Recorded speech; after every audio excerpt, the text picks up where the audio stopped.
There's a great verse in Psalm 94, verse 19, that I think a lot of us have come back to over these last few months.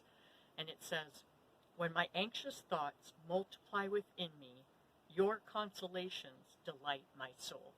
When my anxious thoughts multiply within me, your consolations delight my soul. And I think we can all identify with the anxious thoughts part of that.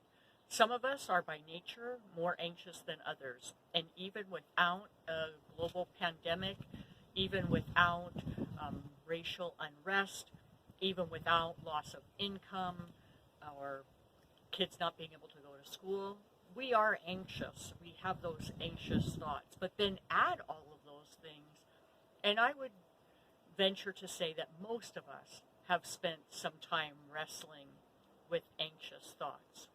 And the second part of that verse says, "When my anxious thoughts multiply within me, your consolations delight my soul." So we have to consider, what are God's consolations for us? And I think the first thing is his presence with us. I think that's why the psalmist was able to say, "Even though I walk through the valley of the shadow of death, I will fear no evil, for you are with me." God's presence in and of itself is a consolation to us. And then I would say God's word is a consolation to us. As we read in the Bible of the things that God has done in the past and the things that he will continue to do, the faithfulness of his promises, the unchangingness of his character, that is a consolation that delights our soul. And then last, I would say that God's people are a consolation that can delight our soul. But that only works if we will actually share with people what's going on with us. If we'll take the time to let them know what those anxious thoughts are, to ask them to pray with us. It also only works if we're willing to listen to others. We can't console them. We can't be part of God's comfort for them if we don't take the time to listen to what's going on in their life.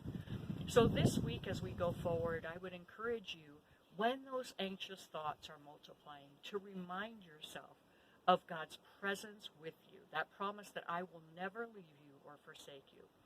The consolation of God's word. Open it, spend some time reading it, underline those passages that speak to you so you can go back to them easily. And then the consolation of God's people.